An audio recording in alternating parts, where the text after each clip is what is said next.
Hello, welcome back to খেলো Bangla channel. আজকের ভিডিওতে থাকছে বিশাল কিন্তু এবার অন্য একটি ক্লাবে সাইন করতে চলেছে, সে খবর জানাবো। আর মোহনবাগান টিম আইএসএল একজন নতুন খেলোয়াড়কে কিন্তু রেজিস্টার করলো, আর জানাবো খেলার আরও আপডেটেড খবর। তার আগে প্রতিদিনের মতো বলবো, খেলার আপডেট খবর পাওয়ার জন্য আমাদের চ্যানেলটিকে সাবস্ক্রাইব করতে একদম ভুলো না। তো চলো শুরু করছি আজকের প্রথম খবরটি শুরু করছি ইন্দোনেশিয়াতে ভারতীয় আন্ডার-20 যে ফুটবল দল, তারা যে পার্টিসিপেট করতে গিয়েছিল, তাদের ম্যাচ কিন্তু লাস্ট খেলে ফেলেছে গতকালকে। আর সেখানে আমরা মুখোমুখি হয়েছিলাম ইন্দোনেশিয়ার সঙ্গে। ইন্দোনেশিয়া এই টুর্নামেন্টের আয়োজক দেশ। আর এর আগে আমরা দুটো ম্যাচ কিন্তু পর্যুদস্ত হয়েছি দুটো ম্যাচেই, যেখানে প্রথম ম্যাচ সিরিয়ার কাছে 6-1 গোলে হেরেছিলাম, দ্বিতীয় ম্যাচ জর্ডানের কাছে আমরা 5-0 গোলে হেরেছিলাম, আর গতকালকে আমরা ইন্দোনেশিয়া আয়োজক টিম, তাদের সঙ্গে কিন্তু আমরা 4-0 গোলে হারি।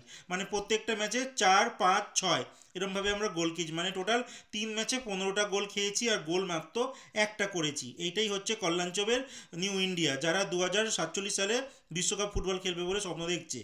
এরপরে যে খবরটি বলবো সেটা হচ্ছে দলবদলের খবর। তো সেখানে শিলং লাজং এফসির গোলকিপার মানস দুবে, একটা উচ্চতা বিশিষ্ট খেলোয়াড়, অনেকটাই 6 ফুট উপরে হাইট একজন খেলোয়াড়, ভালো একজন গোলকিপার, যিনি ডুরান্ড কাপে আমরা দেখেছিলাম ইস্ট বেঙ্গলের সঙ্গে যে ম্যাচটি ছিল, সেখানে ইস্ট বেঙ্গলের জনতা এই খেলোয়াড়টিকে ভুলবে না। তিনি একাই কিন্তু ইস্ট বেঙ্গলের অনেকগুলো শট আটকে দিয়েছিল। আর এই মানস দুবেকে কিন্তু উইন্টার ট্রান্সফার উইন্ডোতে সাইন করে নিয়েছে আইএসএল এর ক্লাব উড়িষ্যা এফসি। বর্তমানে উড়িষ্যা টিমের কিন্তু তিনি সেকেন্ড গোলকিপার হলেন, অ্যাজ এ সেকেন্ড গোলকিপার কিন্তু তিনি সাইন করলেন। 1 ফেব্রুয়ারি থেকে এই মানস দুবে কিন্তু আইএসএল খেলতে চলেছে উড়িষ্যা এফসির হয়ে। এরপর যে খবরটি বলবো, আই লিগের একটি দলের কথা বলবো, ইন্টারকাশি। ইন্টারকাশি এই মুহূর্তে দেখতে পাচ্ছি ডিফেন্সের অবস্থা খুবই খারাপ। নাহলে হাবাসের মতো কোচ কিন্তু কখনো 6 গোলে হারে না। সেখানে ইন্টারকাশির দায়িত্ব নেওয়ার পর ইন্টারকাশি লাস্ট ম্যাচ 6-0 গোলে হেরেছিল। তো সেখানে ইন্টারকাশির অবস্থা খুবই খারাপ। আর এই ইন্টারকাশি কিন্তু ডিফেন্সের মেরামতি করছে।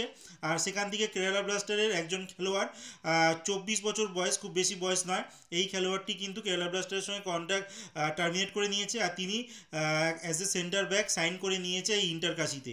এবার দেখা যাক ইন্টারকাশিতে এসে তিনি কেমন পারফরমেন্স করে, সেখানকার ডিফেন্সকে কতটা নেতৃত্ব দিতে পারে। এরপরে যে খবরটি বলবো মোহনবাগান টিমের কথা।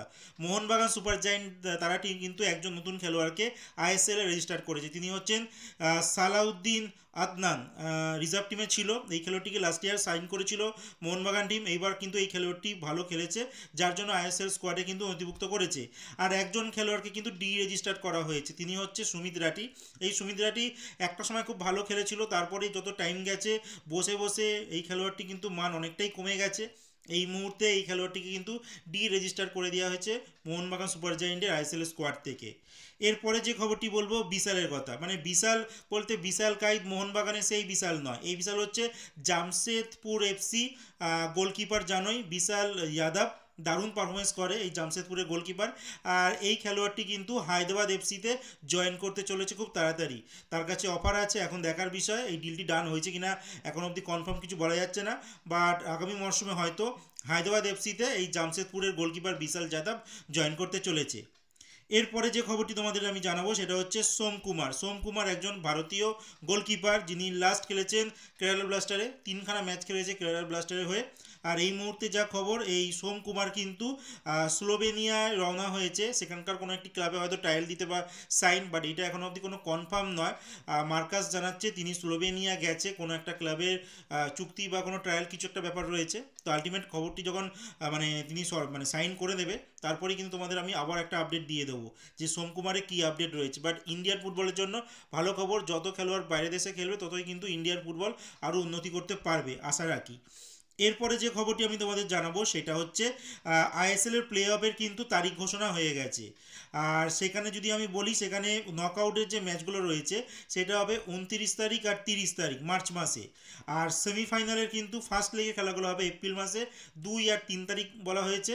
আর সেকেন্ড লেগের খেলাগুলো হবে এপ্রিল মাসে 6 এবং 7 তারিখে। তো মোটামুটি জেনে নিলে যে সেমিফাইনাল আর হচ্ছে নকআউটের ডেটগুলো কিন্তু ঘোষণা করে দিয়েছে। তো আজকের মতো খেলার খবর এতটুকুই। ভালো থেকো, সুস্থ থেকো, দেখা হচ্ছে নতুন আরেকটি ভিডিওতে।